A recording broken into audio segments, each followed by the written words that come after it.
Buenos días, vamos a comenzar la clase número 11 correspondiente a química biológica y en esta clase vamos a desarrollar la segunda parte del tema metabolismo.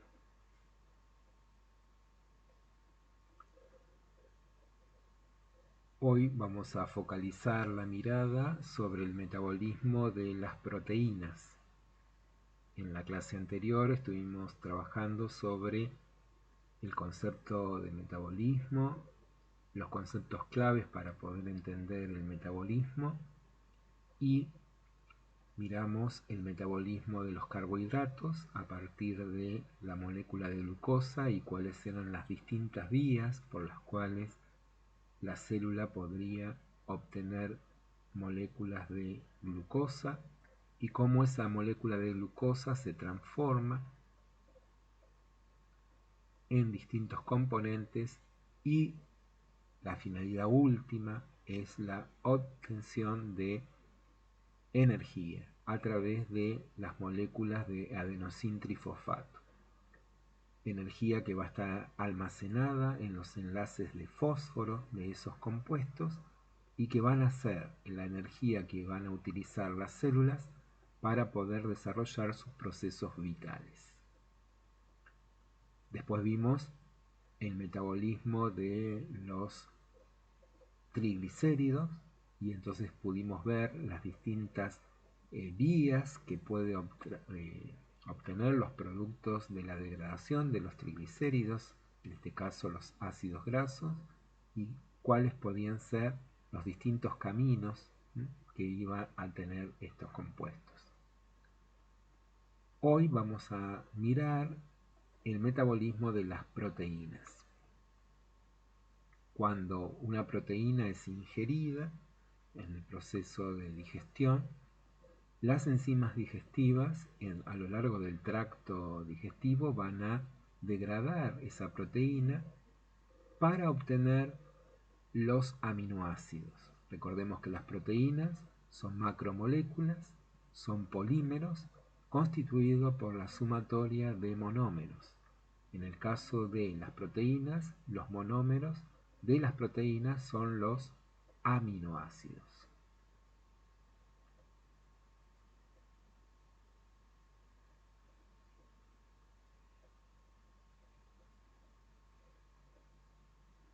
Esos aminoácidos son los que van a pasar al torrente sanguíneo y del torrente sanguíneo van a ir hacia las células del cuerpo.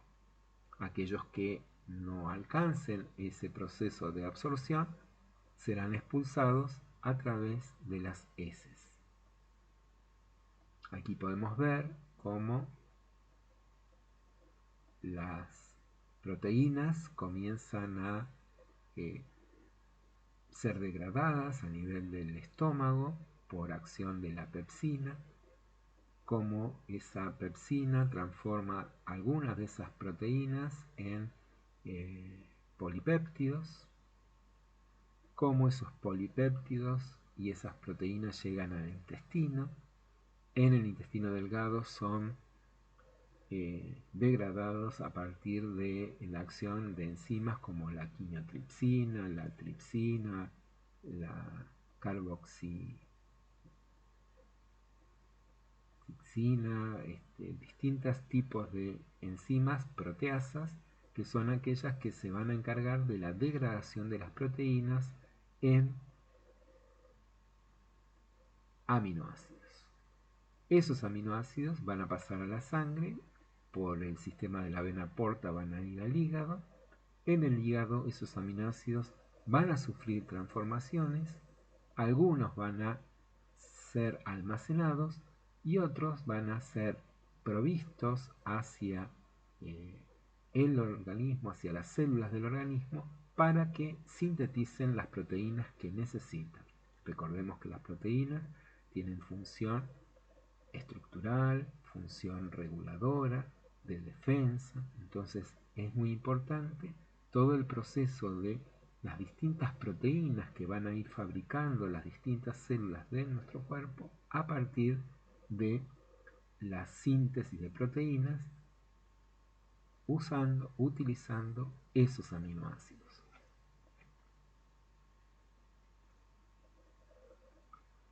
Entonces acá tenemos que las proteasas transforman las proteínas en péptidos, las peptidasas los péptidos en aminoácidos, y esos aminoácidos van a ser transformados en dióxido de carbono, en ácidos grasos, en amoníaco.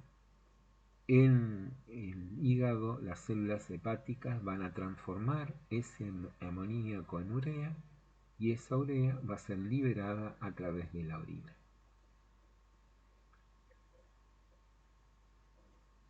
Los elementos proteicos que están desechados a través de las heces van a ser tomados por los microorganismos, y esos microorganismos esos compuestos nitrogenados contenidos en el amoníaco los van a utilizar para formar aminoácidos y de esa manera producir nuevas proteínas.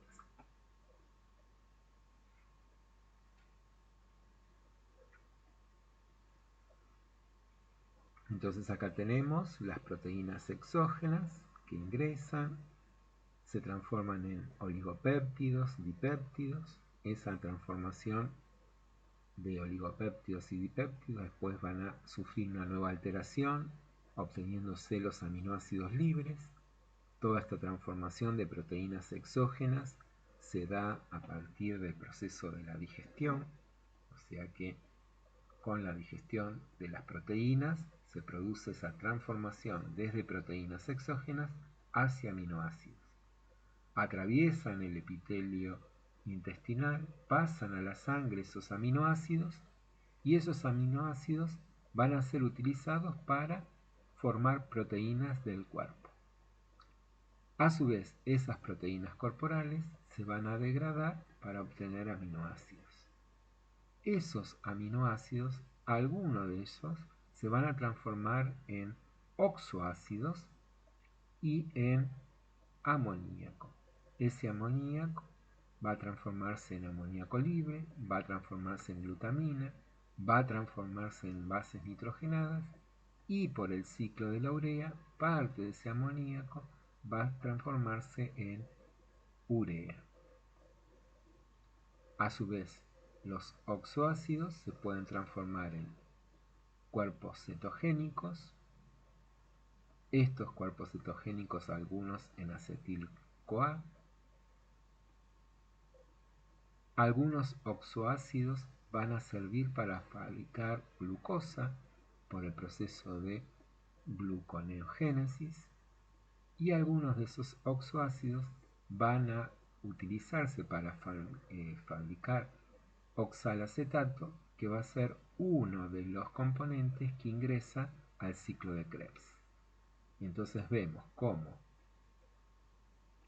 esas proteínas que ingresaron a través de nuestra alimentación terminaron en el proceso digestivo como aminoácidos, y esos aminoácidos dentro de las células sirven para formar proteínas. A partir de esas proteínas se degradan, se obtienen aminoácidos. Algunos de esos aminoácidos que ingresaron o por la dieta o por la degradación de las proteínas se transforma en amoníaco. Ese amoníaco en grupo amino libre, en glutamina, en bases nitrogenadas, en urea. El camino del amoníaco. A su vez, en oxoácidos que van a transformarse en grupos cetogénicos, y esos grupos van a formar acetil-CoA. A su vez, estos oxoácidos van a servir para formar glucosa, gluconeogénesis. Y algunos oxoácidos van a formar oxalacetato, que es uno de los componentes del ciclo de Krebs.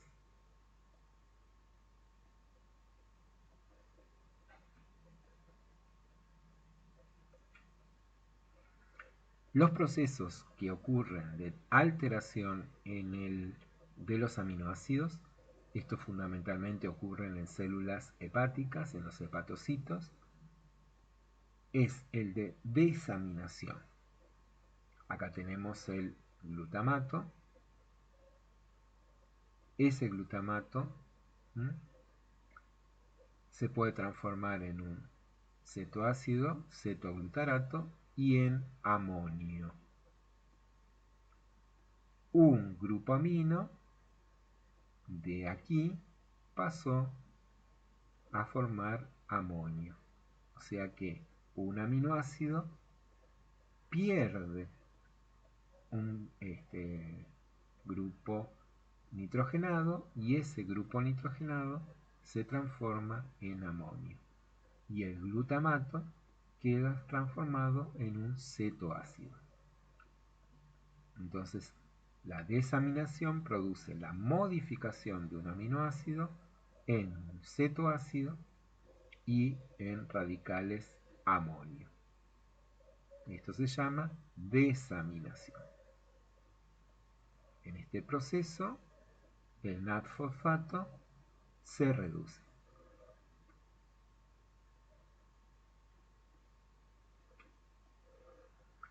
Estas son reacciones de transaminación, donde hay un aminoácido donador que dona un grupo a un cetoácido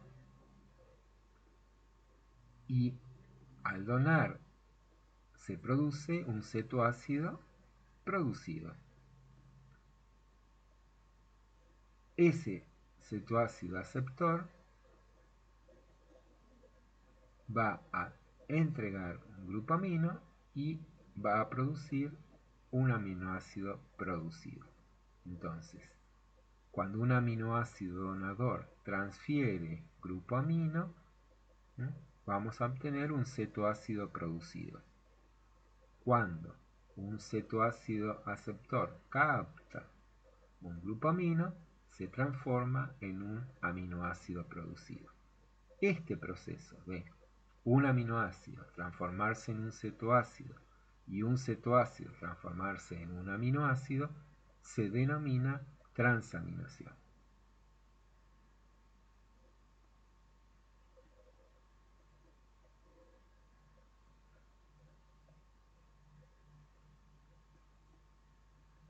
Bueno, y acá tenemos el proceso de transaminación y cómo se van a ir transformando los compuestos de cetoácido, aminoácido, de aminoácido a cetoácido.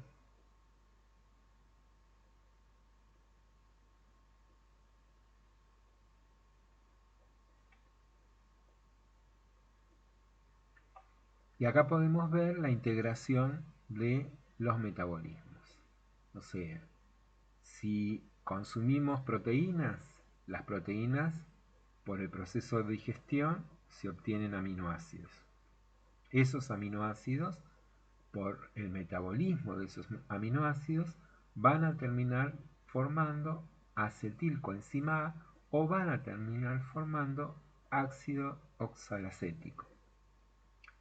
Estos dos componentes, ya sea grupos acetilos o grupos el ácido oxalacético, van a ingresar al ciclo de Krebs.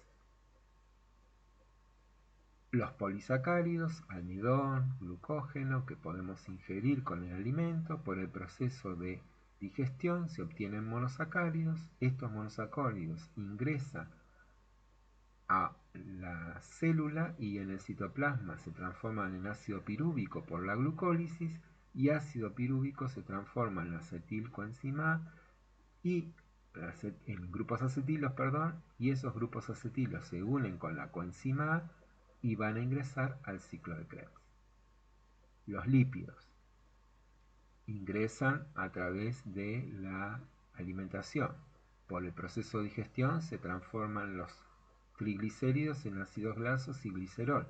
Esos ácidos grasos ingresan al ciclo de Krebs a través de los grupos acetilos que se unen con la coenzima A y forman acetil-CoA.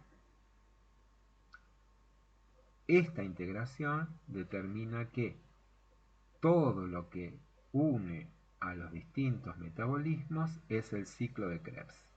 A partir del ciclo de Krebs, después se hace el transporte de electrones, la fosforilación oxidativa y la formación de ATP.